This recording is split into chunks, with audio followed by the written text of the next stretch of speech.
Hello and welcome to another edition of One-on-One on the Web. My name is Christian Binder and I'm joined today by the infamous Adam Lawson for a new series, Lawson Unleashed.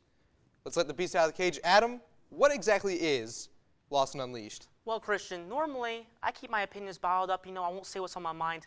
This segment gives me the chance to not do that. Okay. I might cry some, I may yell some, but one thing for sure, I am going to be outspoken. All right, so let's get right into it.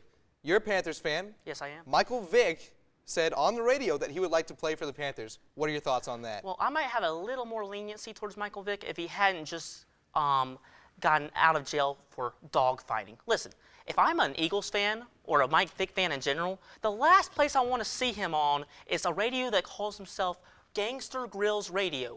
Are you kidding me? And as a Panthers fan, I just want to say, shut up. Just shut up, shut up, just shut up already. You need a gag order. You don't respect your Eagles that gave you a second chance in the NFL when it wasn't a guarantee you would get that opportunity. If I'm the Eagles, instead of giving him, picking up his option like they did, I might have called him into my office, said, hey, we heard what you said, and I just have to say we have to part ways with you. Your contract is now null and void. That's what I might say. Okay, but what about the Eagles giving him that second chance? That's really turned around his career. You could say that. He had 40 yards per carry last year, and he had a couple good plays. But the thing is, he's not giving the Eagles the respect. He's saying, I'd rather play for a different team. You should be loving the Eagles because they gave you that opportunity. You're right, but they did give him a one-year contract with an option. Yes. So that when he said that, it wasn't picked up yet. It wasn't picked up yet, but you should be on the good side. So you should say, I'm going to be on the Eagles. I want to be on the Eagles forever because they gave him that opportunity. It's called loyalty. Christian, get some. Okay, well, to explain to our viewers, that horn is what signals us to move on to the next topic. Adam, conference tournaments. Some people love them, some people hate them. Love them or hate them? Oh, Christian, they are awesome. And let me tell you why. People want to yap about how nobody from the Sun Belt or nobody from the Big South is ever going to make it in the Final Four. That's not the point. These tournaments give new life to teams that had a pretty bad regular season, and plus, there are a lot of stories involved. And to me, no story spoke louder to me than East Tennessee State. What happened this past summer, one of their players, Seth Coy, unfortunately died in an automobile accident, and one of his teammates wore the number 43 in honor of him for the whole season. And they beat Mercer at Mercer for the for their tournament championship in honor of him, and that's just lovely. And also, there's upsets. We saw St. Mary's beat Gonzaga for the West Coast Conference Championship the other day. Absolutely. It's just great. And upsets don't only happen the first Thursday and Friday of the NCAA tournament. They happen during these conference tournaments when an automatic bid is awarded to each conference. It's just amazing. I completely agree. Without conference tournaments, you don't get that one sleeper team or that Cinderella team that could go to the NCAA tournament and make a run. I mean, remember George Mason just a few years ago. Something very, very similar. All right, Adam, moving on to the next topic.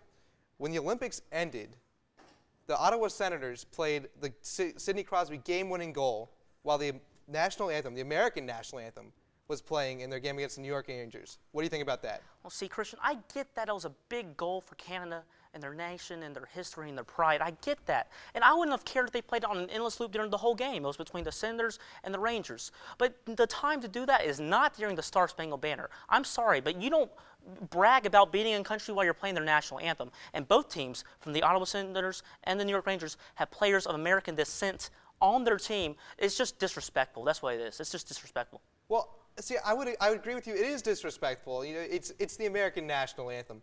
But the game is being played in Canada, and this is this was huge for them. Play it during the Canadian anthem. Play it during the first period. Play it during wherever. Play it during the intermission. Whatever. Like I said, I don't care if you play it throughout the whole game, 60 minutes game time, endless loop. I don't care. But not during the national anthem. That's about national pride, and you're mocking a country during their national anthem. That's just ridiculous. Well, what if it had been an American game-winning goal? What if America had beat Canada, and then they played that game-winning goal during the Canadian national anthem in Canada? What would you think about that? I would think that'd be bizarre, and it doesn't make sense, and the video producer should be fired. To me, it would just be stupid. Well, I'm just throwing out, playing devil's advocate. I know you're throwing out possibilities. I just think it's disrespectful. I mean, period. Would it be equally disrespectful? Moving on. John Daly had his personal file released, and all the bad things that he did became known to the public. Should athletes have their privacy invaded like that? You know what? Sure, we can give athletes privacy, but on a few conditions. First off, no salary, no scholarships. Secondly, I don't want to pay money to get into games. And third, all concession and merchandise profits should go to charity. You know why? Because as a fan, my monetary interest is in these players both on and off the field of play. If John Daly's not trying 21 times, I don't want to be a fan of his. And if I had a kid, I sure as heck am not going to buy him a Ben Roethlisberger jersey, and I would discourage him from being a Steelers fan because he's been accused of sexual assault on 2 occasions and doesn't wear a helmet riding a motorcycle. Right. It's ridiculous. But athletes are people too, and we don't want our Facebook information to be given out to people. It's the same kind of thing where John Daly's file got out, and now we know. I don't want my Facebook information to be handed out to random people I don't know. Christian, you're so misinformed. Listen. We are basically these athletes' CEOs. We pay their checks. We pay for their merchandise, for their sponsorships, for their food, for their jerseys. We pay them. Without us, they don't exist. No, we're not the ones signing the game checks, and we're not the ones signing the contracts. Okay, but would they be able to pay the athletes if they didn't have all those fans enter the gates? No, Right. They wouldn't be able to. No. Moving on. There's a petition going around in the Olympic Games for pole dancing to be added. What do you think about that? Well, first off, let's call it what it is. It's not pole dancing. It's stripping. It's not a dancing pole. It's not an exercise pole. It's a stripper pole. It is for taking your clothes off slowly. And the spirit of the Olympic Games is not, let's get naked. Listen, pretty much everybody except for... It's athletic. Yeah, I guess, but pretty much everybody except Hollywood starlets and starving people in Africa eat on a daily basis.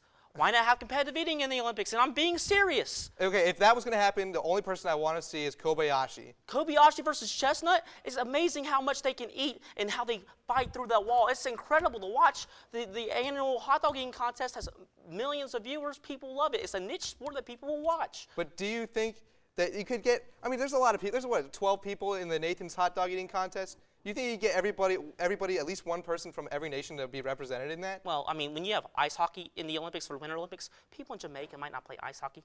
How many countries have people that eat? Just answer that question. Do people eat in most countries? I can't fairly answer that question. How can you not fairly answer that question? Because there are people that don't eat. Well, they eat some or else they die. They die. They do die. So you have competitive eating, everybody can relate. This is going to bad places. This is going to bad places. I'm going to have to put the kibosh on this topic. That is all the time we have for today, but be sure to check out our other webcasts this week, in which Robert Woner, Tom Waterman, and Alex Rosenbaum discuss sports movies, and Alex Sharon, Billy O'Riordan, and Paolo Delafeld talk about the World Cup. You can also listen to One-on-One on WSOE 89.3 FM every Wednesday from 10 to 11 p.m., or read the weekly article in The Pendulum. Until next time, whose side are you on?